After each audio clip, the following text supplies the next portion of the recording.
Welcome to another episode of Latinos Who Thrive, the podcast that celebrates the stories, achievements, and experiences of Latino individuals making waves in their communities and beyond. I'm your host, Victor Escalante, and each week we bring you inspiring conversations with trailblazers, innovators, and everyday heroes from diverse fields, all united by their heritage and their drive to succeed. Whether you're looking for motivation, insight, or simply a reminder of the incredible power of the Latino community, you've come to the right place. From entrepreneurship and activism to arts and academia, we cover it all. So sit back and relax and get ready to be inspired by Latinos Who Thrive. Today we have a very special guest. His name is Roy Flores, who is an experienced trader in the markets, and he's passionate about sharing his expertise with our listeners. He holds a degree in psychology from the University of Houston and a master's in neurolinguistic programming. He served as a captain and jet pilot in the United States Marine Corps before embarking on a successful career in finance and as a stockbroker at Merrill Lynch and Lehman Brothers. So let's get on with it.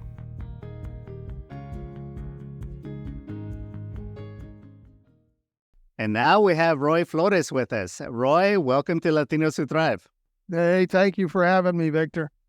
I want to tell you a little bit about Roy. I first met him, and you may not remember this. Maybe you do, Roy. I first met you in 2005 when you got on the radar of one of my students that was taking the NLP practitioner training course. He says, hey, there's this guy named Roy Flores that is doing a free intro to NLP. I said, oh, that sounds interesting. Because back then, there was nobody else that I knew of. Maybe the linguist from Rice University, I believe her name was Judith Roales, something like that. She had an institute, and I knew about her, but other than her and you were the only person that in Houston, as big as Houston is, that was doing NLP trainings. Tell us how you got started in the field of personal development. I want to know your story. So let me just give you a brief background. Born and raised in Houston, went to Milby High School. I graduated, and I was in sports, played basketball, football, did a variety of sports.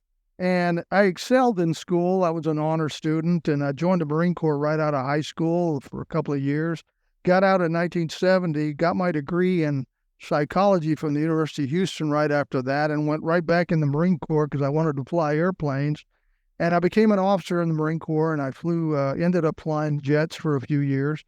In 1979, made the decision to get out of the Marine Corps, and I got hired by Merrill Lynch as a stockbroker trainee and did very well in that business, made quite a bit of money. And then the second firm I was with was Lehman Brothers. And while I was at Lehman Brothers, I was doing so well that they asked me to start teaching other people how to excel. How do we achieve better results? And so I was going from the different offices around the country doing seminars on improving performance. And that's how I got into not only job performance, but I recognize that a lot of it is personal development as well to excel. And so in 1986, I was reading a book called Unlimited Power by a guy named Anthony Robbins. This was in 1986. Tony Robbins was just getting started. He wrote his first book in 1985, Unlimited Power. And I went out, and he was teaching NLP. He had learned with the founders of NLP, Richard Bandler and Grinder. Yes. And he had trained with them, and so he was doing NLP seminars, and I got really excited. So I went out to LA and did a 4-day seminar, and then I went through his certification program out in California, which was a 1-month program, and got certified. And then when I came back home, that's when I started wanting to teach NLP, and part of it is being personal development and self-improvement as well. And so that's how I really got started. And how do you promote it? Because I wanted it started as a business. And At that time, there was a company here in Houston called Leisure Learning Unlimited, and you could sign up for courses, non-credit courses. They had a catalog, and you could take everything from Spanish to gardening to, gun safety to almost every imaginable subject. And so I decided to start teaching an introduction to NLP in there, and that's how I started picking up. And my business started improving from there, and so I did very well after that. I want to take you back to Milby High School. I recently spoke there to 2 classes of JROTC. Okay. Were you in JROTC? No, I was not. No. Okay. Yeah. I was amazed from speaking to these students, Roy, that I would say 98% were Latinos. Okay? Yes. Yeah. And when I asked a few questions that were very basic, I'm not talking advanced super stuff, very basic, they couldn't answer. Something as simple as what do you think it takes to succeed in today's world? They couldn't answer that. I asked for volunteers to give it a shot. It's like, you and I know that there's no dumb answer. There's only a dumb, irresponsive, do-nothing mindset. Right. So I went on to explain to them that the number one reason now, according to science, according to research, is having grit, having the ability to master the mundane, boring stuff. That's why surgeons are so successful, is because they learn all the boring stuff. You take any profession, they learn the boring stuff and they master it by doing it over and over and over and over again. I want you to take us back to your own journey as far as why do you think you were so successful in the Air Force? I was actually in the Marine Corps, but I wasn't Marine flying Corps. jets. Yes. Okay. First, you got to have a goal or a dream. Yeah, you got to have something that you're going for. And for me, that was always my goal and my dream. When I was at Edison Junior High, they used to call them junior high schools, Edison Middle School, over in Southeast Houston. I was 13 years old, and one of our teachers had his private pilot license. And on the weekends, he would sometimes take students up on a flight with him. And so I went with 3 other students. And when I went on that little airplane ride, that was it. You were hooked. That was it. I told him, Mr. Davis, his name was Jack Davis from Wichita, Kansas. And I told him that this is what I want to do. I want to fly airplanes, but I don't want to fly these little bitty things. I want to fly a jet. And so that became my goal and dream right then and there at 13. And so you got to have a goal, something that you're really passionate about. And then? And then comes the commitment to doing it. In other words, I got to commit to doing it. And one of the things that Mr. Davis, in the 9th grade, this was in the 7th grade. So in the 9th grade at Edison, they select the most outstanding student, and so there's an award for that. And I told him, I'm going to win that. I want to win that 9th grade, outstanding student award. And he said, well, then that takes some commitment. And he said, that also takes you having to do things that other students do not want to do. So in other words, you have to do more than what's expected. Okay? That's where we get into the grit. Exactly. Now, tell us about the boring stuff that you had to master to be able to live up to your commitment.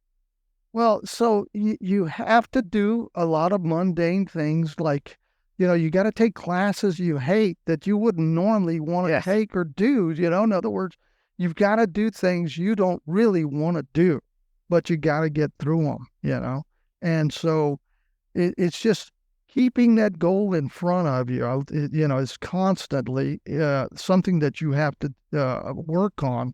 Is here's what my goal is. Here's what my dream is. Here's what I'd really love to do, and to commit to it. And I'll give you a classic story. I'd already gone through boot camp in the Marine Corps out in San Diego when I was an enlisted Marine. But now to become an officer and go to flight school, you got to go to officer candidate school in Quantico, Virginia. and it's infantry school. Okay. And then after that, and it's so hard. I mean, I'd already been through boot camp, so I knew what it was a little bit about, So, uh, what I was looking at was that it was so difficult that they would come in and say, anytime you want to get out of here, you can leave. All you got to do is drop on request. And I kept thinking, well, it's so hard. I mean, it's probably the most difficult thing I could do. But then I said, if I don't complete this, if I don't get through this, I'll never fly a jet airplane. Yeah. So that's something I had to do. And I didn't want to do it, but I had to go through it. I want to circle back to the word commitment. You and I know a lot of Tony Robinson's quotes on commitment. Give us a couple of principles related to commitment, because I see a lot of people that are not committed to being the best that they can be. Yeah. And so I see a lack of commitment. What is commitment? Tell our listeners what commitment is. Well, for me, I don't know what the exact Webster's dictionary definition is, but for me, is to say there's no other choice, no other option. Exactly. You burned the ships, okay? Yeah. You burned the ships. There's no going back. This is it. This is the hill you're going to climb, in which you're going to die, because you're going to get to the top, because there's no other choice. Or die. When Hernan Cortez landed in Mexico, in Veracruz, that's what I'm talking about. He burned the ships. Yeah. And he told his men, we're going to conquer or we're going to die, one or the other. Yes. So he said, you got a choice. So start fixing your mind on, right now we're going to conquer. And that's exactly what they did. I'm sure that you've watched some videos of people that climb Mount Everest. You're faced on a daily basis with issues of life and death. And again, if you don't have that burning desire, that commitment, you're not going to make it. You're going to die. You're going to die or turn back. Yeah, that's right. So that's burning your ships is exactly the mental picture that I want people to think about is, hey, you know what? There's no, in other words, there's no option here. This is the only choice, and that's it. And that's commitment now. You're committed to that. The word decide means to cut off other options. So when you decide and you commit, because you can have a decision to do something, but if you're not committed to it, doesn't mean that you'll follow through. Exactly. And so I see, when I've worked with corporations, that's one of the things we work on is commitment, because for us to improve in a corporation, everybody's got to commit to the final outcome that we're looking for. Okay. We're going to get to that a little later, but I want to circle back to, you learned the basics of grit in the Marine Corps. Right. And of course, the Marines are very proud of their philosophy and their mindset. Many people that come from the military go on to have highly successful business careers because, again, they got the fundamentals, they got the basics. So with those basics, you went to work in Wall Street, Roy. How did you apply those same basic principles to succeed as a trader? So first you got the goal. You got the dream, you got the vision, or whatever you want to call it. Then you got commitment. And the biggest part of commitment is discipline. Yes. You've got to be disciplined and do what you need to do every day, what it takes in order to start accomplishing what you're trying to accomplish. So it's that discipline that leads to success, that you do the daily habits that are going to get you there. And most of us are way too lazy, okay? And we don't develop that high degree of discipline that helps you get to where you want to go. And let me give you an example of discipline. When I joined Lehman Brothers, now I was pretty good in sales already. When I joined Merrill Lynch in 1979, right out of the Marine Corps, I was a captain in the Marine Corps, and I joined Merrill Lynch, and they said, hey, you're going to be selling now, okay? And they said, "Have you ever sold before?" Well, no, I've never sold before. And they said, "Well, we're going to give you the yellow pages and you're going to start calling people and trying to sell them." Okay. And that scared me more than flying a jet off an aircraft carrier. Yes, I can imagine. If you've never sold, all of a sudden you're put in front of a Yellow Pages book and told to cold call strangers who don't want to hear from you, Exactly. trying to sell them something that they may not be interested in. So how did you do it, Roy? Well, so first of all, the golden dream. The dream was there. Yes. I got it. By the way, when I left the Marine Corps, my next goal and dream was to make over $100,000 a year. Okay. That first, I don't know why that number was important to me, but in 1979, that number was important. $100,000 a year. I didn't know That was a lot of money. that was a lot of money. That's the equivalent of 300,000 in today's market. Probably so. So, anyways, I said, okay, that's my goal. That's my dream. Okay. In the brokerage business. Well, what I figured out right away, you got to make so many calls a day. You got to send out so many mailers a day. And so you do that. You're typing up labels and sending out mailers. You're calling people. At that point, it's just a numbers game. Okay. And that's all it was. It was just. So tell us, how many calls did you have to make to get one prospect that would say, okay, I'm interested in talking to you? Well, it was. I'll get to that in a minute when I get to Lehman Brothers, because that's really where the rubber met the road. But what saved me at Merrill Lynch was we were in downtown Houston at a high rise there, right there on I think Lamar and Fannin Street, and what we used to have every week, an open door where people would come in and want to open accounts. And Victor, what saved me was people with a lot of money were coming in. We're talking 1980, 81, and the Houston Chronicle was selling for like $10 in different places like Detroit and New York City, because there was so much work and so much prosperity in Houston. So people would come in the door and they'd say, I want to open an account. And they'd say, okay, well, today is Flores' day, so Flores gets to open up all the accounts on Tuesday. That saved me, Victor. I got all kinds of accounts coming in. I've opened up so many accounts, they sent me to Hawaii for a all expenses paid trip for a week. I was doing so well. My second year, I was already doing $100,000 a year. Okay. Yeah. So now, at that point, you were an order taker. You were not selling. Okay. I wasn't selling anymore. You were banking on the reputation of Merrill Lynch, which back then had a stellar reputation as one of the top stock brokerage companies to go to. I actually worked for a division of them selling mortgage cancellation insurance. Oh, really? Yeah, so I got to understand the mentality of the Merrill Lynch ethos, and again, we sold on reputation. We sold on having the prestige of one of the biggest, most trusted companies in the country. I'm talking back then, old school. Okay. Yeah. So I got to thinking, Victor, how am I going to get to 200 or 300?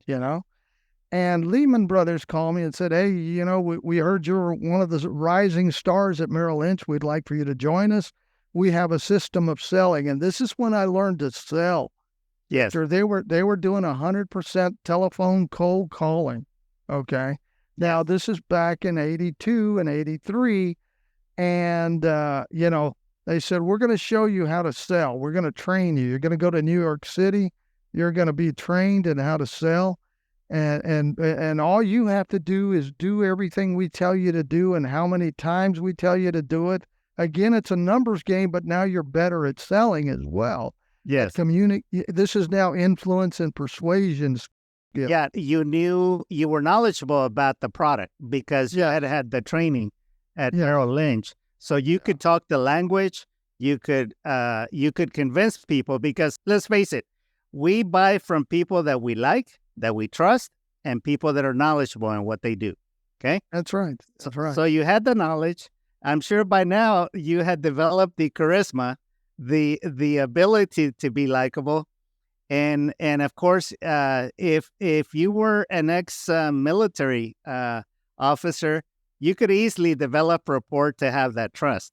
Yeah. Yeah. So you had all three factors going for you. So now tell us, give us the suspense. It's like, what was the number of cold calls you had to make per day to get one warm lead? Well, so we shot for 5 warm leads a day, 5 Okay. of them. And it took 300 telephone dials. You had to dial the telephone 300 times. Now, we couldn't do the 300 dials by yourself, so we had college kids that would come in and dial the phone, and if they Okay. got somebody on the line, they'd say, "Roy, it's Mr. Jones." And so I'd pick up the line and say, "Mr. Jones, hello, my name is Roy Flores. I'm with Lehman Brothers in Houston. I trust you're familiar with our firm." And so, I mean, we had the whole spiel, man. I mean, so we had dialers dialing all 300 dials a day to get 5 warm bodies. Wow. And that's what it took to get 5 of them. And you got 5 warm bodies because if you did that every day, you got 25 a week. That's 100 a month. And at the end of the month or during the month, you would try to pitch those 100 people on a particular stock that you're working on to sell them over the phone of that stock. And typically, our closing rate, if you were just horrendous, your closing rate was 10%. So you would open 10 new accounts a month. Okay. Okay. And by the way, they had to be minimum $20,000. Okay. Okay. So you would open those accounts.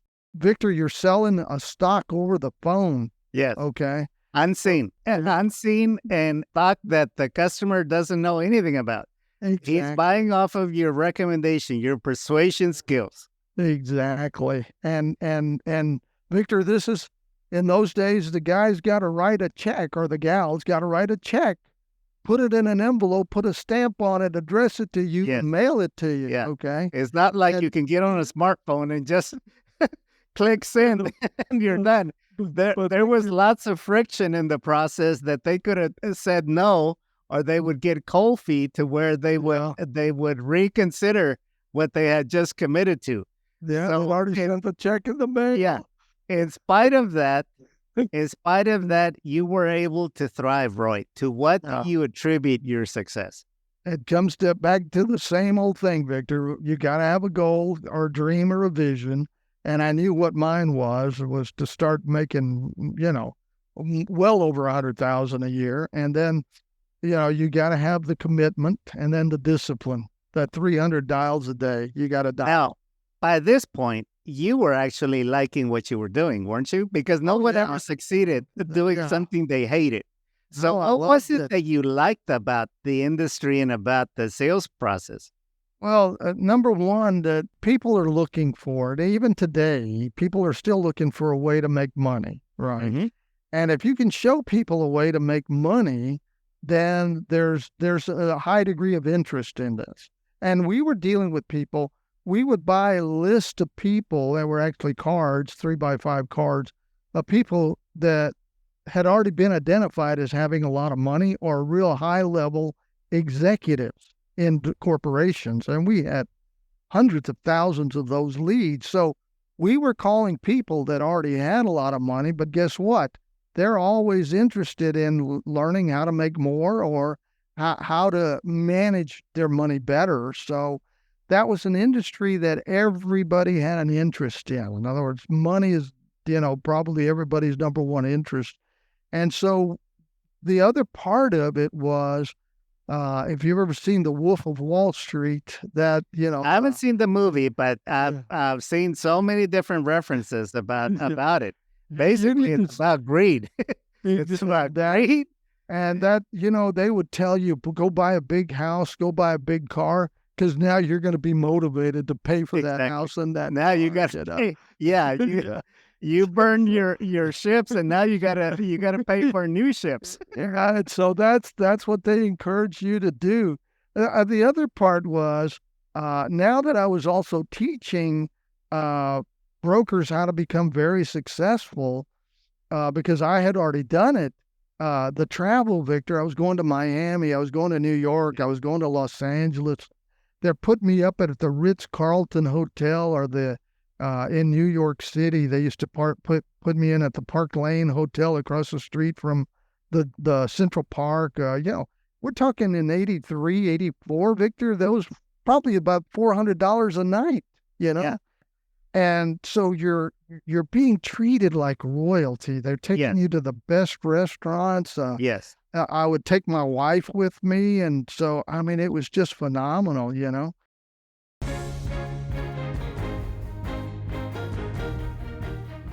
You're listening to Latinos Who Thrive with special guest Roy Flores. We'll be right back.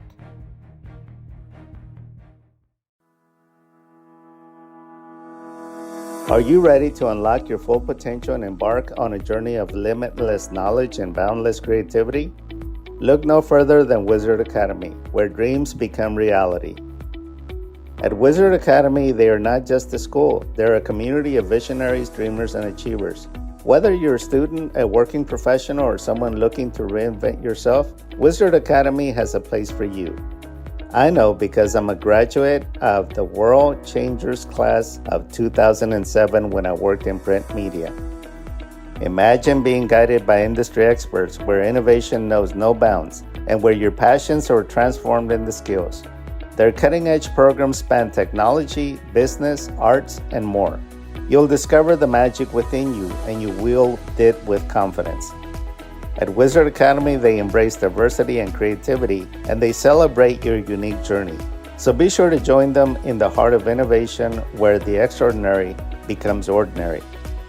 Visit them at www.wizardacademy.org now to explore their lineup of courses, faculty, and the incredible success stories of this community. Your future is waiting. Unleash your inner wizard today.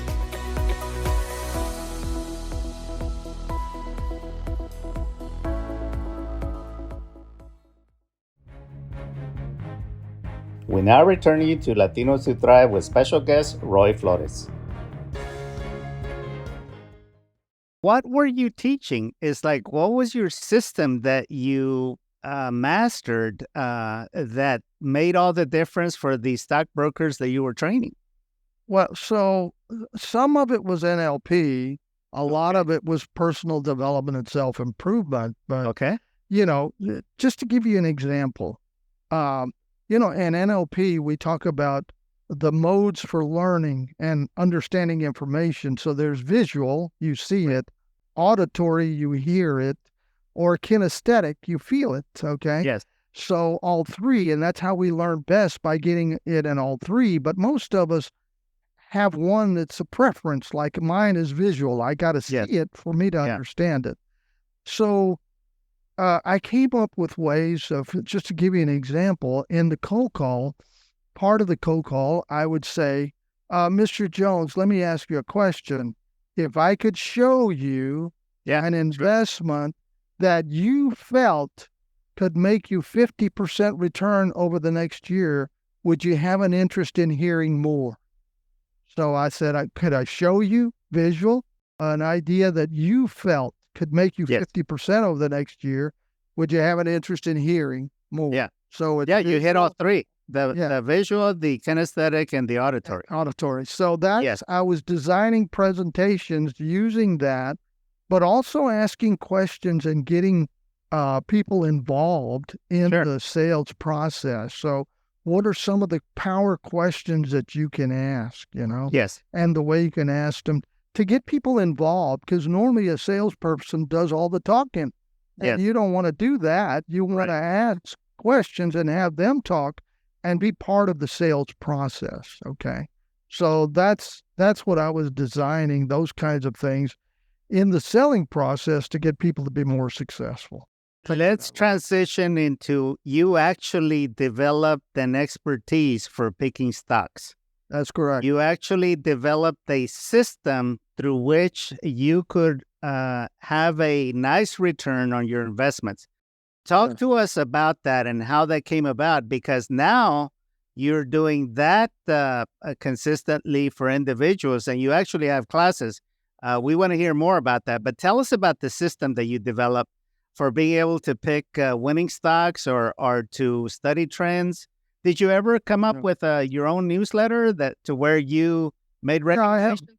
Yes. Yeah, we've had students and well, I've got a PowerPoint and I actually share some of those newsletters in the Okay. PowerPoint that I've written all the way back to 2008, back even Okay. further. And I've got several of them, over the years. But I And want to then know your recent ones. system. I want to know your system because what is unique about your system in order to be able to have minimize your risk and have a nice return on your investment? Here's what I will tell you right now. Why is it that most people do not make money in the stock market? No, well, number one, they don't have a plan. Okay. Yes. So I set up a plan for students on how to plan how you're going to allocate money. How much do you put? If you have 100,000, how much do you put into one stock? You don't put it Yeah. all in there. So you develop a plan. But the biggest part of my plan, Victor, is that when you buy a stock, you must have a stop loss. And it doesn't matter if you buy a stock or you buy gold or oil, doesn't matter, whatever you're investing in, you have to have a number, a stop loss that says, I will only let it go this far. The reason people don't make money is when they invest, they're willing to lose it all. Now, they don't do it consciously, but that's exactly what they do. When they buy a stock, how many people do you know when they buy a stock, they say, you know what? I better put a stop loss in here, And so give you an example. If you buy a stock at $20 a share, expecting it to go up, and it starts to come down, you're wrong. You already made a mistake. So now the question is, how much are you willing to be wrong? And for most people, it's 100% of whatever I invested, 100% I'm willing to be wrong. Not that they make that decision consciously, but subconsciously because they didn't put a stop in. The numbers can go way down. And so what ends up happening, Victor, is people take way too big a loss. Think about it. If you lose 50% in an investment, now you've got to make 100% Yes. just to get to break even. Yes. And that's tough to do, to make 100% return. So why would you want to stomach a 50% loss? So no, you've got to stop it out. I had You got to have a limit to Yeah. stop out. Yeah. What else? And then, so you got a plan, and then it's got to have a stop loss. Then you've got to be able to a high degree of accuracy, try to determine which direction the market is going to go, or the stock is going to go, or oil, or gold. And for that, we use. This is so unique and so different because only about 2% of the population uses. It's called technical analysis. So when you're studying a stock, there's only two types of analysis you can do. One is either fundamental analysis, and that is when you study the earnings per share and the sales and how much debt do they have and what's their management team like and all of those positive things on how you determine how good a company is by the amount of money they're making and the product and how well it's selling. But technical analysis, Victor, looks at chart patterns. How a chart pattern and how to read charts in a way that lets you determine to a high degree of accuracy which direction a stock or the stock market or oil or gold or soybeans or whatever you want to, euro dollars or whatever you want to invest in. What direction are we going? Because in order to make money, you've got to get direction right. Okay. And so this is very predictable based upon the history of stocks. Is that correct? Oh yeah. So the stock market has been around over 200 years. Yes. So there's cycles, Victor, in the market. Yes. So cycles come and go. Most people think, stocks, no, they go up and they go down. And so they have very predictable cycles if you know how to read the chart patterns. So that's what you've got to do, is be able to predict those cycles when they come. Now, the other part that we do, Victor, is we use a process called selling short. Selling short is to make money when the stock market is coming down. So we can make money just as much or more when the stock is going down, as long as we have made that decision or the determination that this stock is getting ready to go down or oil is getting ready to go down. We can sell short and make money when it comes down. So up or down doesn't make any difference to us. I'm not an educated investor. Talk to us about selling short. What does that entail? Okay, so let me give you an example. If you've got a piece of paper to write on, this would be really beneficial to you. Okay, I got my piece of paper. Very few people, probably less than 1% of the population, knows how to sell short. Okay. All right, listen up, listeners. This is all right. This is the secret sauce. So let's suppose that you'd identify, which I did years ago when I was doing work for them. Intel is going to come down. Okay. Intel, I said, is going to come down. They were roughly at $88. Actually, they were 100, but I told them at 88, you need to sell short. So at $88, here's what I suggested. Sell 1,000 shares of Intel. The symbol is INTC. Sell 1,000 shares right now, okay, at 88. So they deposit into your account immediately 88,000. Now you just sold something that you don't own, okay? So how does that work? Well, the process of how this works is that when you sell something short, instead of buying a stock, you're selling a stock to start the investment. Okay. And when you sell short 1,000 shares, the brokerage firm loans you those 1,000 shares of Intel, which you then turn around and sell in the open market, and then you turn around and sell it in the open market for 88, they immediately deposit $88,000 in your account. Okay? So think about that. There's $88,000 sitting in your account. Now you got to come up with some of the money, half of it, to be able to do this transaction. Okay? Okay. But you've got $88,000 sitting in your account. It shows up in your statement. Now you can't touch it because if you borrow something from someone, what do you have to do in the future? Pay it back. You got to give it back. So somewhere in the future, you've got to buy back those shares that you just sold short at 88. You've got to buy them back. There's 88,000 sitting in your account. Now, let's suppose that the stock goes down to $30 a share, okay? And by the way, you can do this in 1 week, 1 month, 1 day, 1 year, 2 years, doesn't matter, okay? So once you sold short, you got to buy back sometime in the future. You've got to buy those shares back. So if Intel now goes down to 30, and I tell you, Victor, buy those 1,000 shares now at $30 a share, the cost for you to buy back is $30,000 to buy those costs. The cost for you to buy back those 1,000 shares is $1,000. How much do you have sitting in your account? 88,000 is sitting in your account. Yes. And it only takes 30 to buy them back. How much do you have left over? 54,000. And that spread is your profit. That's your profit. And so you made $54,000 when Intel went from 88 down to 30 if you sold 1,000 shares short. If it was 100, then you're talking $8,000. Okay.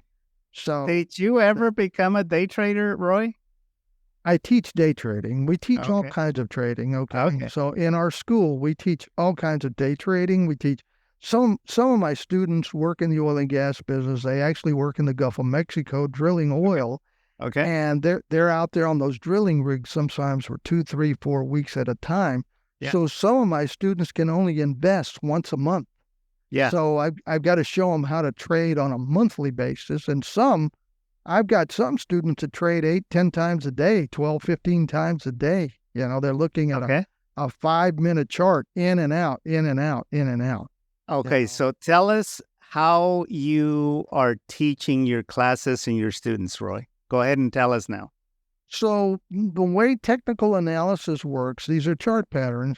These chart patterns will work on any time frame. So in other words, I may be looking at a monthly chart or I may be looking at a 5-minute chart. It doesn't matter. The mechanics of how those charts work are the same. In other words, and I'll give you an example in just a minute. But so the mechanics are the same. I can trade a 5-minute chart pretty much like I do a monthly chart, all right? So the chart patterns are basically the same no matter what the time frame is. So What you as an investor have to do is decide what's going to be my time frame. In other words, do I want to invest once a week or once a month or 10 times a day? How often do I want to look at my charts and how often do I want to look at these things? So we give them very specific lessons. And the first lesson is called the trend line. And I'll tell you about that in just a minute.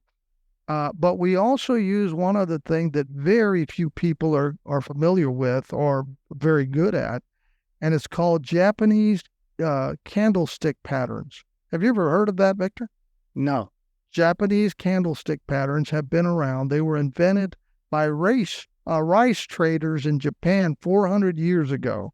So these patterns have been around for over 400 years, and they still work today, 400 years later. So we combine that with our technical analysis to give us another indicator that we're on the right track. In other words, if we've determined that something is probably coming down, and then we have a Japanese candlestick pattern that agrees, then it's no longer a 50-50 bet. Now the odds are way in our favor, and that's the kind of trading we like to do when the odds in our favor. And remember, Victor, in everything we do, we always have a stop loss. In other words, we're only willing to lose so much money, and it's always small losses in an account so that we can't suffer catastrophic losses. That's when people get killed, by losing 50% or 60% of their money. And that's what, in the crash of 2008, almost everybody lost somewhere between 60 and 80% of their accounts. And that's catastrophic. Why would you want to do that when you can plan not to ever take a catastrophic loss? So that's part of that. And by the way, when I was talking about Intel going from 88 down to 30, if Intel went from 88 to 100, you're losing money now because you sold short expecting it to go down, and now it's going up. So if you have to buy back your shares at 100, you've now lost $12,000 because it's about $12 per share. Or 12, what's 1,000 times 12? Yeah. So you're losing if it goes up. So you always have a stop loss, but you got to trust your chart patterns because the chart patterns tell you where you need to go and which direction you need to go. Okay, it's a high degree of accuracy. Let's get back to the current market. Tell us about the crypto. Are you versed in the crypto space?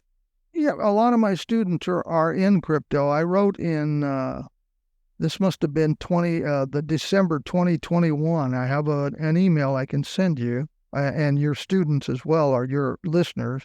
I can send them an email on talking about crypto. And at the time, crypto was in about 55, 60,000, and I recommended shorting it at 44,000. Expecting it to go down. I told them I thought it would go down all the way to 3,000. It went down to 15,000. So had you shorted it when I said sell short at 44,000 and recovered it at 15,000, let me do the math for you. Now you wouldn't have gotten it at 15,000 because you didn't know that was the absolute bottom. But let's just say at 20,000 you would have recovered bought back your crypto. This is on the crypto futures exchange, by the way. Okay. So you can trade all the cryptos. So let's just do 54,000. I'm sorry, 40. I think I'll send you the email when we finish the call. But if your listeners want to get it, I'll give them my email address in just a minute. Okay. So if you covered, let's see, in 1 year that made 24,000. Let's say times, and you multiply that, you would have made about $5,000 in less than a year. Okay. Okay. And by the way, that would have cost you roughly about $2,500. Okay. Wow. To do that trade. Okay. So that's crypto. And now here's the thing about crypto that you have to recognize. We're on a tear now. We're going back up. We're in the $70,000 range now. So probably it'll go back up again.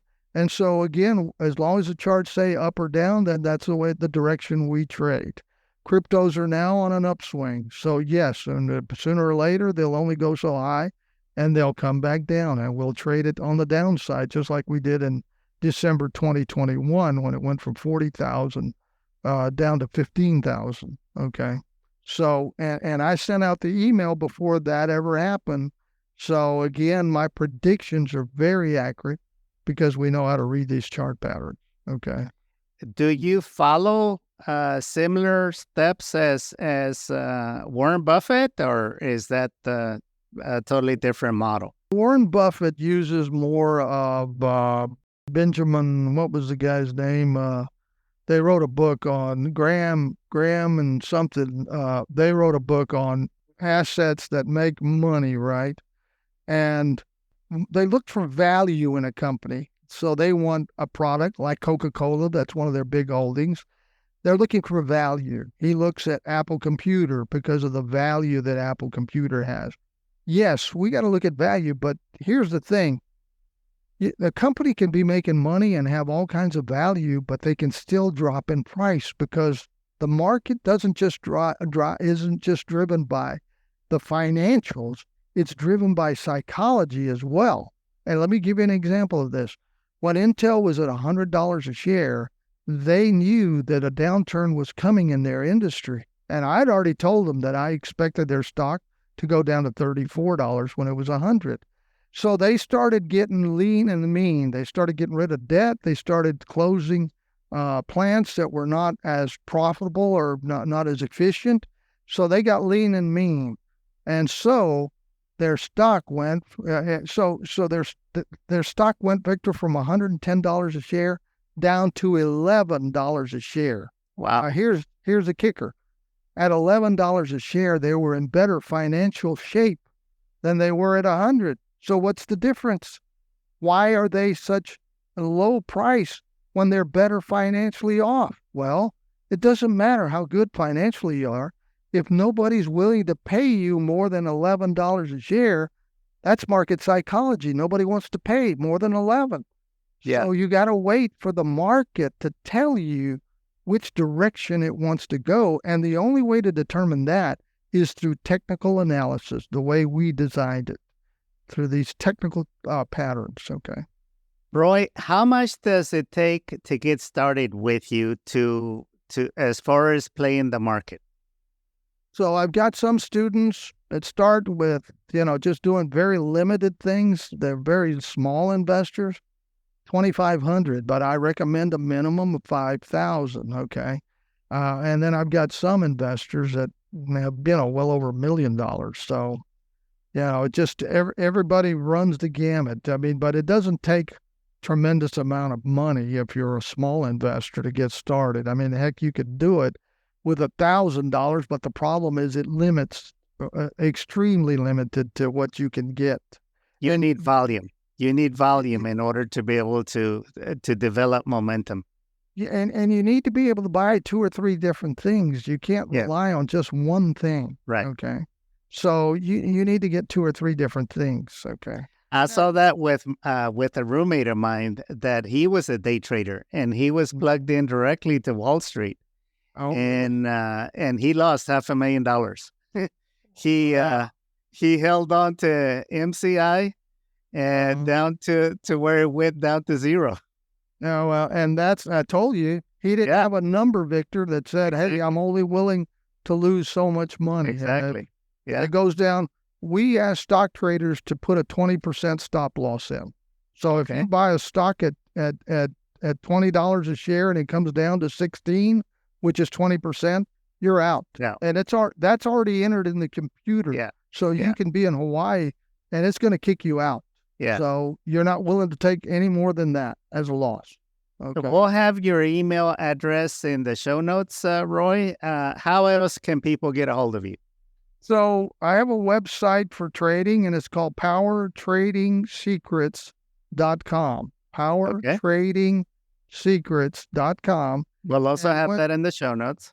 So when you're at powertradingsecrets.com, we ask for your information, and we'll send you some of our emails and some information as well, so that you can contact us. And then if you want my cell phone, you've got my cell phone. You can publish that as well. Okay. You can publish my cell phone. But powertradingsecrets.com is, once they fill out the information, they start getting some of these things. And on occasion, they get some of my predictions, as I said, have been very, very accurate. But the key, Victor, is you cannot take huge losses. You must limit your losses to set very small losses. And Victor, because people don't have a plan, as a broker, I saw many times people buy a stock at 6 and watch it go from 6 to 66 and then back down to $3 a share. Okay. Wow. Because they had no plan. They had no exit strategy. So you've got to have an exit strategy too. Okay. Any final words, Roy? Yes. So I have 2 rules that we teach our students by. And rule number 1 is don't lose money. Okay. And rule number 2 is don't ever forget rule number 1. So, all right. So that's a good philosophy. All right. So now, obviously, we do take some small losses, but again, your overall account should never be losing money, okay? Because your losses are small and your gains are big. That's the way you win in this. The only way to win is you limit your losses and you capitalize on big winners. You got to have big winners to make this work, okay? Well, I want to thank you, Roy, and it was good reconnecting with you. It's been a few years since we had seen each other in person. Exactly. You came to my office, gosh, I want to say about 5 years ago. Oh, 5, more 6 than years that. Ago. Yeah, it's about 7 years ago. Maybe. Yeah. Time flies by. 5, 6. Yeah, when you're having fun, right? Exactly. So yeah, Victor, be sure and, let people know. And we'd like to answer all their questions. So be sure and put my cell phone up there. And then, you've got my email too. So will do. Go ahead and do that. Will do. All right. Well, that's going to do it, friends. Until next week, go out and thrive.